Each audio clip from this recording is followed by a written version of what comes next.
হয় সমাগত দেশৰ স্বাধীনতা দিৱস ইতিমধ্যে গহপুৰ মহকুমা প্ৰশাসন সাজু হোৱা পৰিলক্ষিত হৈছে। এই মুহূৰ্তত মই আছোঁ গহপুৰৰ মহকুমাধিপতি কাৰ্যালয়ৰ সন্মুখৰ কুচকাৱাজ ক্ষেত্ৰত কেমেৰা সাজুৰ পৰিৱেশ হ'ব।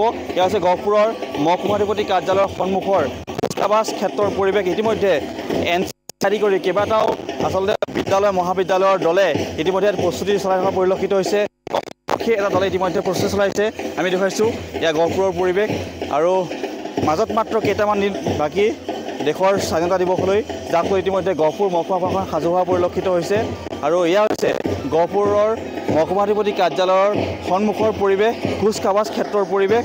আৰু কেইবাটাও ইতিমধ্যে দলে ইয়াত কুচকাৱাজ কৰি থকা পৰিলক্ষিত হৈছে। কেইবাখনো বিদ্যালয়ৰ কেইবাখনো মহাবিদ্যালয়ৰ ইয়াৰ এনচিচিকে আদি কৰি স্কাউট গাইডৰ দলসমূহ অহা পৰিলক্ষিত হৈছে। তেওঁলোকে অনুশীলন কৰি থকা পৰিলক্ষিত হৈছে। এই মুহূৰ্তত গহপুৰ মহকুমা প্ৰশাসনৰ বিষয়ববীয়াসকল আছে। আপোনালোকৰ মাজলৈ অকণমান আহিছোঁ। মই আপোনাৰ ওচৰলৈ অকণমান ছাৰ আহিছোঁ। কওকচোন, মাজত মাত্ৰ কেইটামান দিন বাকী, ইতিমধ্যে আমি দেখিছোঁ সম্পূৰ্ণ সাজু হৈছে, কি ক'ব? আমাৰ আগন্তুক স্বাধীনতা দিৱস উপলক্ষে গহপুৰ মহকুমা প্ৰশাসনৰ তৰফৰ পৰা সকলো ধৰণৰ প্ৰস্তুতি ইতিমধ্যে আৰম্ভ কৰা হৈছে। আজি যোৱা 4 দিনৰ পৰা আমি ইয়াত কুচকাৱাজৰ অনুশীলন কৰি থকা হৈছে। এই অনুশীলনত গহপুৰ অঞ্চলৰ বিভিন্ন স্কুলৰ ছাত্ৰ ছাত্ৰী, কলেজৰ ছাত্ৰ ছাত্ৰী আৰু অসম আৰক্ষীকে মুখ্য কৰি 15টা দলে ইয়াত অংশগ্ৰহণ কৰিব।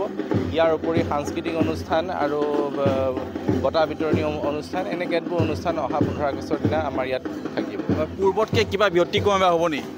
ব্যতিক্ৰম বুলিলে আমাৰ সাংস্কৃতিক অনুষ্ঠান থাকিব আৰু ইয়াৰ বাহিৰে অন্য কিছু প্ৰদৰ্শনী হ'ব।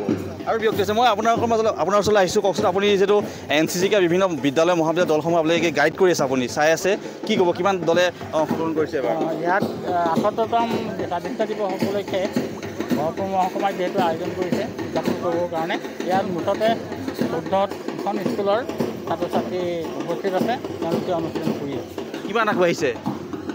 ইয়াত আমি অংশগ্ৰহণ কৰিবলৈ আহিছোঁ কমচে কম 11খন স্কুল। আৰু মই নেহেৰু হাই ছেকেণ্ডেৰীৰ পৰা আহিছোঁ। আমাৰ দুটা টিমে, গাৰ্লছ আৰু বইজ দুটা টিমে ইয়াত 15 আগষ্টৰ প্ৰদৰ্শন কৰিব। আৰু এইবাৰ সুন্দৰকৈ প্ৰশিক্ষণ হৈ আছে আৰু তেওঁলোকে যি কুচকাৱাজ কৰিছে বৰ সুন্দৰ হৈছে। আৰু আমাৰ 15 আগষ্টটি ধুনীয়াকৈ আমি পালন কৰিব পাৰিম। অত্যন্ত গুৰুত্বপূৰ্ণ। মাজত মাত্ৰ কেইটামান দিন বাকী 15 আগষ্টলৈ। ইতিমধ্যে আমি দেখুৱাইছোঁ ND24 দৰ্শকসকলক। এয়া হৈছে গহপুৰ মহকুমাধিপতি কাৰ্যালয়ৰ সন্মুখৰ কুচকাৱাজ ক্ষেত্ৰৰ পৰিৱেশ। আৰু ইতিমধ্যে সম্পূৰ্ণৰূপে সাজু হোৱা পৰিলক্ষিত হৈছে। এনচিচিকে আদি কৰি কেইবাখনো বিদ্যালয় মহাবিদ্যালয়ৰ যিসমূহ গোট আছে তেওঁলোকে ইতিমধ্যে প্ৰস্তুতি চলাইছে। অসম আৰক্ষী এটা গোটেই ইতিমধ্যে প্ৰস্তুতি চলোৱা পৰিলক্ষিত। আমি শেহতীয়া কিছু পৰিৱেশ দেখাৰ চেষ্টা কৰিলোঁ।